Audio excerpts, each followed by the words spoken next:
you're like, I don't want to say the only music connoisseur, because you're just so deals with the music industry in general. But you know that he's a DJ, so what role do you play? What is your position? Well, I started off with Gypsy as an intern, but after my internship, I became the marketing and PR assistant. So it's that help market and promote and do the whole event side of the show.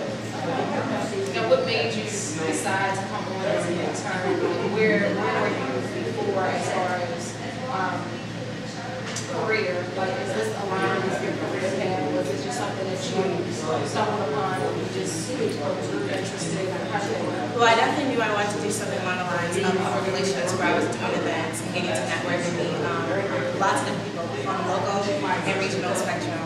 And when I met Kenisha, I started getting involved with Gypsy Soul as an internship, and I was blogging, I was writing press releases, so I was getting that experience out there. And I fell in love with that. I fell in love with the music, I fell in love with people that I met and who I was working with.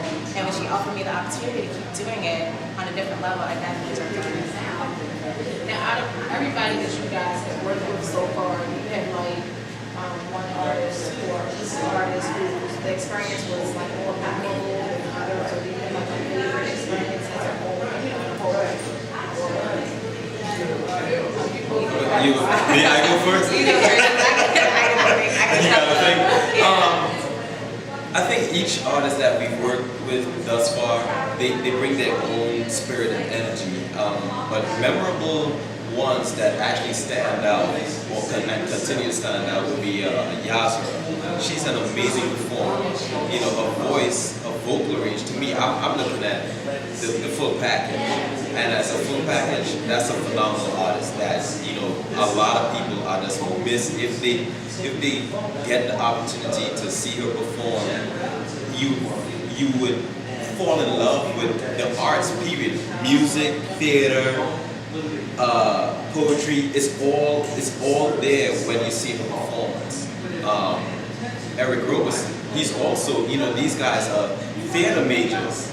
You know, they went to school for theater and visual arts, and they bring that to their music. So you're not just getting someone standing at a mic and, you know, singing a song. You know, you actually are getting a full-on production from their perspective, and they leave a piece, they give you a piece of themselves. You know, let me see, Chester Gregory. You know, those are three artists that come to mind right off the top. Coincidentally, they're all theater majors, or, you know, they have acting experience. So, you know, they've done Broadway. Chester has done Broadway.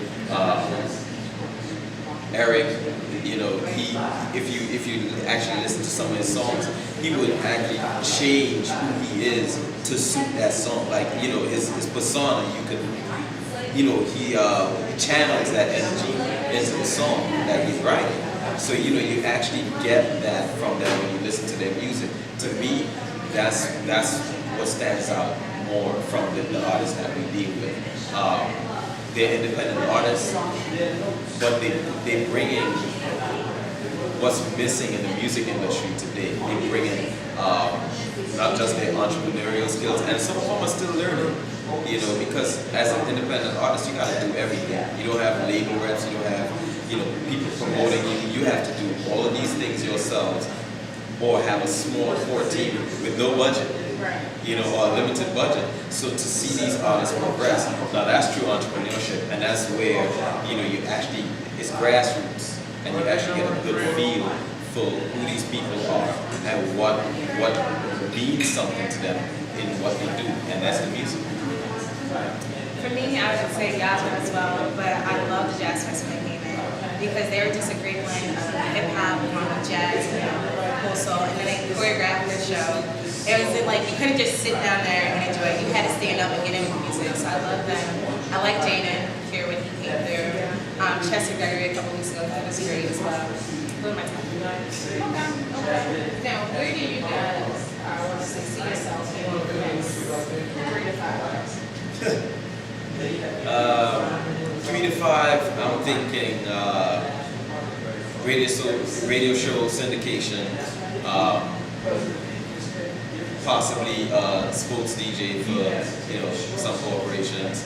Of course, my business is going to grow. I do, you know, numerous weddings, things like that.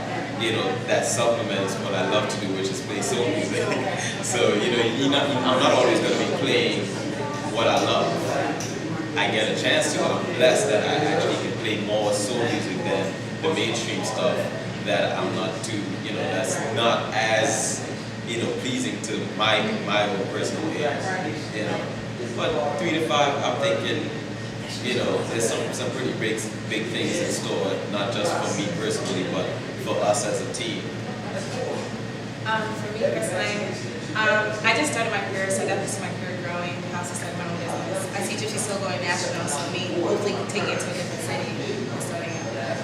You said you just started your own business. No, starting my career. Oh, starting your Yeah, career. in PR. Okay. All right, that works. What's something else I forgot? Advice. What advice would you give to someone else who wants to start their own business? Not, I would say not necessarily as a DJ or in PR, but they want to start something. They want to do something other than punching somebody else's clock. What inspiration or advice would you offer to them? I would say networking is definitely key. Everywhere you go, there's opportunity to network, so make sure you're jumping on the opportunity, you know, passing out your card, talking to anybody, because we never know who you meet and what possibilities they have for you. For me, since I've been at it for a while, consistency is one. Secondly, believe in you as the product. Believe in your branding. Believe in that you are always on the job. You know, so basically you have to start representing yourself regardless, everywhere. You know, it's part of branding. Branding is very important as an entrepreneur. So, I mean, for me, like, you know, right now you see me wearing Puma stuff. I'm known as the Puma DJ everywhere. It's part of my branding. You see what I'm saying? So, and before I had dreadlocks, so you know that was part of my branding to a point. You know, so it's all about image, branding, consistency, and solidarity. You know, you build relationships. You know, you have to have a certain amount of honesty and honor those relationships. All too often, people basically sell themselves out. You know, and they're selling themselves out because they're trying to get ahead. Now, it works for some people, but personally, I think if your blessings are supposed to come with your entrepreneurship, it'll come regardless of how you get there. It may take a longer time, you know, but if you do things in decency and order, and you actually do it with some honesty, when you actually get it, it's not so easy come, easy go. It'll actually be long lasting because you earned it rather than shank somebody for it, you know, basically. So that's my advice. There you go. Good advice. You represent yourself all the time, 24/7. 24/7. You know, you have to market yourself. Be that CEO. You are the person. Sell yourself.